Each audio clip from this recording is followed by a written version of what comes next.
Thank you so much for sitting down with me. Thanks for sitting down with me. So you have a movie coming up this fall, The Old Man and the Gun. You star opposite Robert Redford. It's your first movie with Redford and your third with director David Lowery. Tell me a little bit about what you like about this film. A lot of things. I mean, you named two of them. I love David. I love working for David. And it's my third movie with him. And he has this kind of group around him he always assembles like a really nice group of people around him. And it's sort of how it makes its way into the movie. You know, it's always such a nice experience to watch one of his movies. They all have a really gentle quality to them. Robert Redford, I mean, what is there to say? He's a legend. He's an incredibly sweet guy and just sharp as a tack, and he was lovely with me.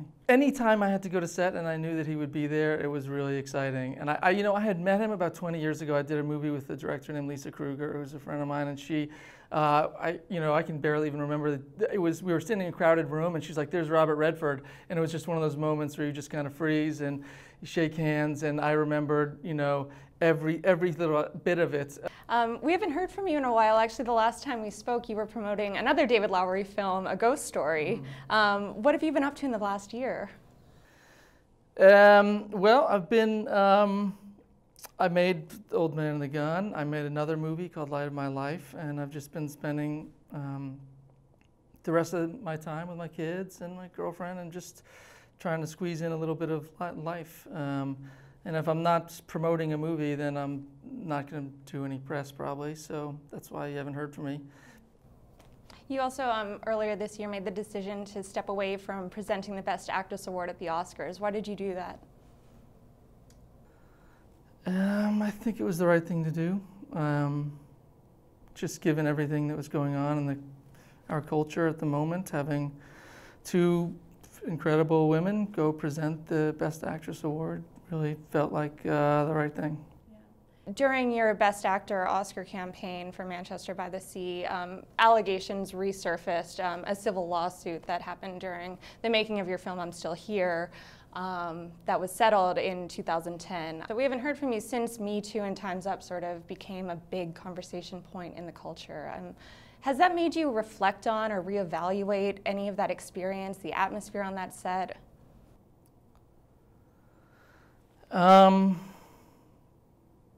Well, first of all, that I was ever involved in a conflict that resulted in a lawsuit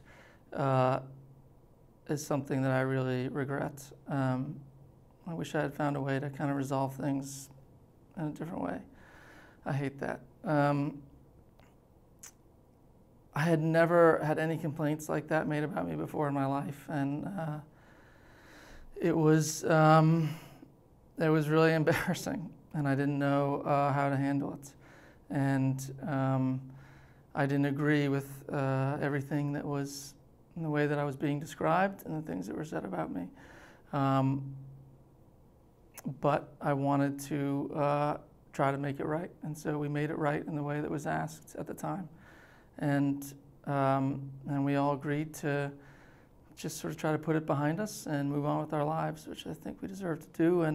And I want to sort of respect them, and as they've respected me and my privacy. And that's that. Over the past couple of years, I guess, I've been listening a lot to this kind of conversation, this public conversation, and learned a lot. I've kind of moved from a place of being defensive to one of sort of a more mature point of view, trying to find my own culpability. And once I did that, I discovered there was a lot to learn. I was a boss. I was one of the producers on this set. This movie was in 2008, 2009 we shot, and I was one of the producers. And it was this kind of crazy mockumentary, very unconventional movie with the cast as the crew, and the crew was kind of the cast, and it was an unprofessional environment. And the buck had to stop with me as being one of the producers, and I have to accept responsibility for that. And that was a mistake, and I contributed to that unprofessional environment. And I tolerated that kind of behavior from other people, and I wish that I hadn't. And I regret a lot of that. I really did not know what it was what I was responsible for as kind of the boss. I don't know if I even thought of myself as the boss. But I behaved in a way, and I allowed others to behave in a way that was really unprofessional, and I'm sorry. I know you talked previously last year about taking your kids to women's marches and things like that and trying to educate them. I mean, is there anything that has come up with them since Me Too and Time's Up have emerged in the culture?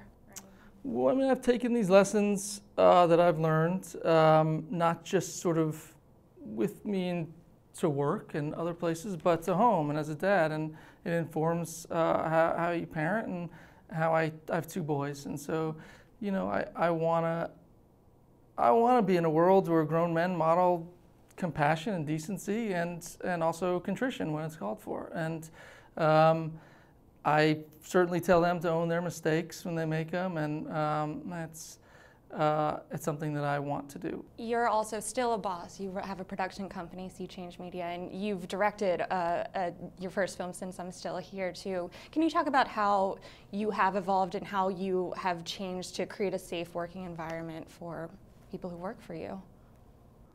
There's been a lot of talk about a lot of new things in regards to the workplace. And I have this production company, and this very, very smart woman runs it with me, and she's been way ahead of the curve on all these issues.